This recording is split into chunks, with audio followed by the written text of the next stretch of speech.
नमस्ते, मी वंदना. माझ्या चॅनलमध्ये तुमचं सगळ्यांचं स्वागत. तर आपण 38 छातीचा कटोरी ब्लाऊज कटिंग करणार आहोत. तर व्हिडिओ पूर्ण बघा आणि व्हिडिओ आवडला तर नक्कीच लाईक करा, शेअर करा, सबस्क्राईब करायला विसरू नका. तर सगळ्यात अगोदर आपण बाही उंची घ्यायची, जे आपल्याला आसन किंवा जे कस्टमरचे आसन, आणि बाही उंची अस्तरचे जर असेल तर 1 इंच त्याच्यामध्ये ॲड करायचं आहे, म्हणजे अर्धा इंच वर मुडपण्यात जाते आणि अर्धा इंच खाली मुडपण्यात जाते. आता समोरच्या बाजूला मी बाहीला आकार देण्यासाठी 3 इंच डाऊन केले, कारण बाही आपली 9 इंचाची आहे आणि मी 10 इंचाची घेतलेली. आणि जेवढा दंडघेर आहे त्याच्यामध्ये 1.5 किंवा 2 इंच मिक्स करा लुझिंगसाठी. तर अशा पद्धतीने आपण बाहीला आकार दिला आहे आणि बाहीची आता कटिंग करणार आहोत. तर कमी वेळामध्ये ब्लाऊज कशा पद्धतीने कट करायचा किंवा गर्दी असल्यावर आपण कोणत्या गोष्टीची काळजी घेतली पाहिजे, तर पूर्णच व्हिडिओ बघा. आता जर आपला माझा ब्लाऊज पीस अस्तर आहे एकसारखं नव्हतं, तर मग मी क्रॉस पट्टीचा वापर केला आहे. माझ्याकडे पट्टी नव्हती जवळ घेतलेली, तर मग मी एकसारखं अगोदर कट करून घेतलं आहे, कारण खालीवर व्हायला नको. थोडंफार जरी चूक जर झाली तरी पण उंचीमध्ये प्रॉब्लेम येऊन जातो.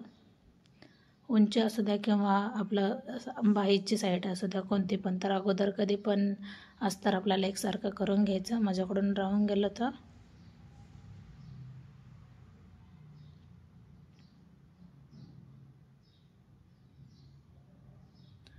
आता मी काय केलं, अगोदर कमरेचा माप घेतला आणि त्याच्यामध्ये 1 इंच टक्ससाठी घेतला आणि 1.5 इंच शिलाई मार्जिन, जे काही आपलं कमरेचं माप येईन 38 छातीला त्यानुसार. आणि मी अगोदरच पेपर पॅटर्न काढून ठेवलेले, का मी ज्यावेळेस गर्दी असेल त्यावेळेस मग मी पेपर पॅटर्नचाच वापर करते. तर हर एक साईजचे पेपर पॅटर्न मी काढून ठेवलेले आहेत. ज्यावेळेस मला वाटतं का आता माझ्याकडं टाईम कमी आहे, तर मग मी त्यावेळेला अशा पद्धतीने कटिंग करून घेते. भरपूर सारा वेळ वाचून जातो आणि मग छोट्या छोट्या गोष्टींमध्ये ज्याच्यात कमी जास्त करायचं आहे ते आपल्याला ॲडजस्ट करायचं आहे. तर ते ॲडजस्ट कसं करायचं मी तुम्हाला ते पण सांगितलं आहे.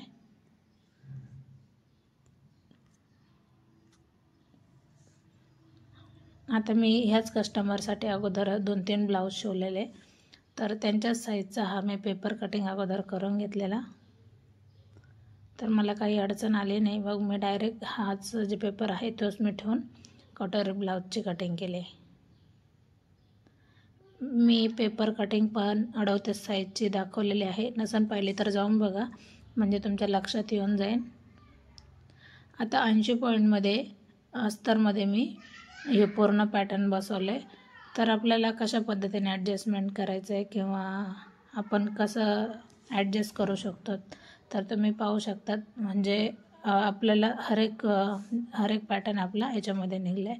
80 पॉईंट नव्हता, 90 पॉईंट होता, कारण 10 इंचाची आपण बाही कट केली. 90 पॉईंटमध्ये होऊन गेला. एकदम सुंदर अशी याची कटोरी आली.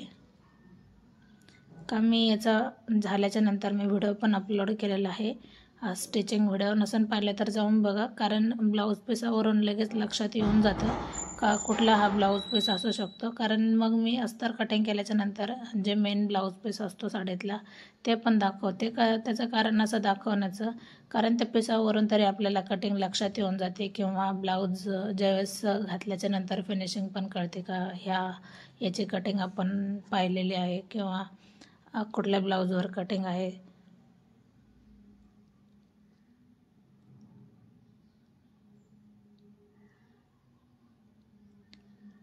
एकदम म्हणजे कमी याच्यामध्ये आपण ॲडजस्ट केलं आहे. तर ॲडजस्टमेंट पण आली पाहिजे किंवा जर जॉईंट द्यायची वेळ आली तर काय हरकत नाही, आपल्याला जॉईंट द्यायला पण व्यवस्थित जमलं पाहिजे.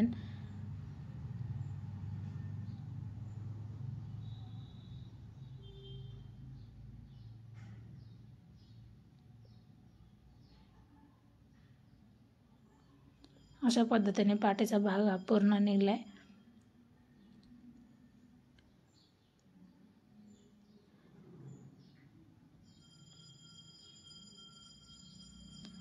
आता आपण ज्यावेळेस क्रॉस पट्टी कटिंग करतो आणि स्टिच करतो, तर मी कित्येक व्हिडिओमध्ये सांगितले का क्रॉस पट्टी जोडण्याचे वेगवेगळ्या पद्धती आहेत. तुम्हाला जर शिकायच्या असतील, म्हणजे सोप्या पद्धती आहेत आणि आपल्याला यूजफुल पण आहेत, तर मग जर शिकायचं असेल तर नक्की कमेंट करा. कारण मी माझ्यापेक्षा तुम्हाला मी सांगते का जे तुम्हाला काम आवडेल त्यानुसार कमेंट करा, म्हणजे आपण नक्कीच दाखवण्याचा प्रयत्न करू. तुम्हाला कटिंग व्हिडिओ लागतात, स्टिचिंग व्हिडिओ लागतात, कारण चॅनल नवीन आहे आणि भरपूर सारं अजून कटिंग आपली बाकी आहे दाखवण्याची. कारण आत्ता जे काम चालतं ते माझं सगळं कस्टमरच्या कामानुसार चालतं. मग मला सेपरेट तुमच्यासाठी व्हिडिओ काढायला कळत नाही का मी कशावर दाखवलं पाहिजे कामाचा व्हिडिओ.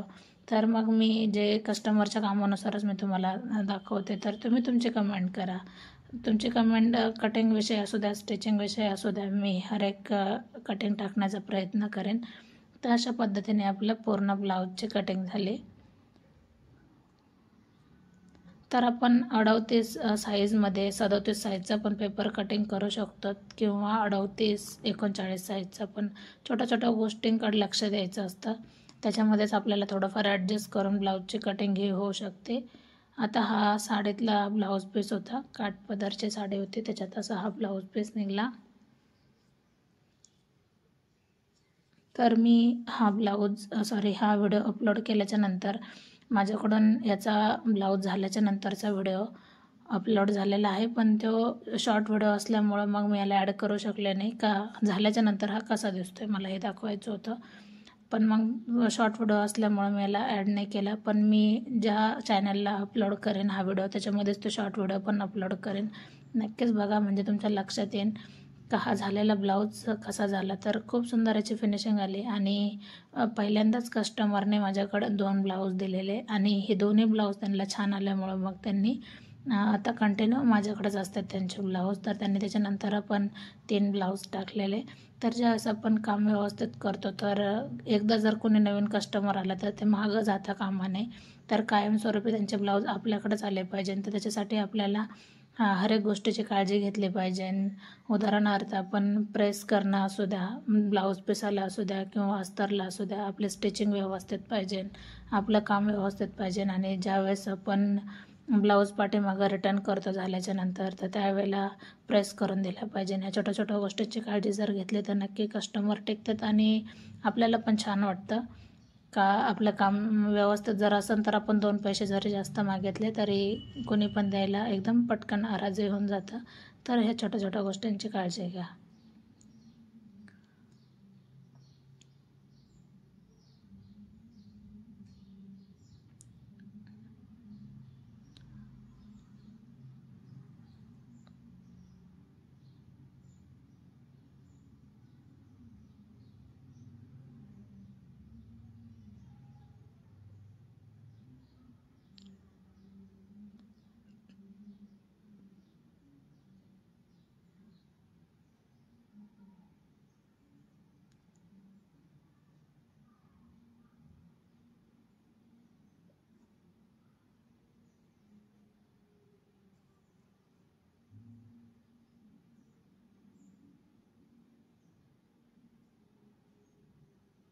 तर कमी ब्लाऊज पिसात आपण कशा पद्धतीने ॲडजस्ट केलं पाहिजे तर ते पण आपल्याला आलं पाहिजे. तर आपण अगोदर काय करायचं, समजा एखाद्याचा ब्लाऊज कमी आहे आणि याच्यामध्ये होणार नाही तर अगोदर आपण पेपर कटिंग करून घ्या. डायरेक्ट जर कपड्यावर बोललं आपण तर त्यावेळेला अंदाज येत नाही. तर पण अगोदर जर पेपर कटिंग केली तर नक्की लक्षात येऊन जातं का हा ब्लाऊज पीस आपल्याला कसा ॲडजस्ट करायचा आहे. तर कधी पण कस्टमरकडून होऊन जातं का कमी ब्लाऊज पीस आणण्यात येतो आणि आपण पटकन सांगून टाकतो का हा ब्लाऊज होणार नाही. तर तसं न करता अगोदर कधी पण पेपर पॅटर्न आपल्याकडं असतातच तर अगोदर पेपरवर ठेवून पाहिजे आणि नंतर त्यांना हा होईल का नाही याच्यामध्ये उत्तर द्यायचे. कारण माझ्याकडून अशा घटना भरपूर घडलेल्या आहेत का मी कित्येक वेळेस मागं दिले, कारण त्यावेळेस मी पेपर पॅटर्न ठेवत नव्हते. व्हिडिओ आवडला तर नक्की लाईक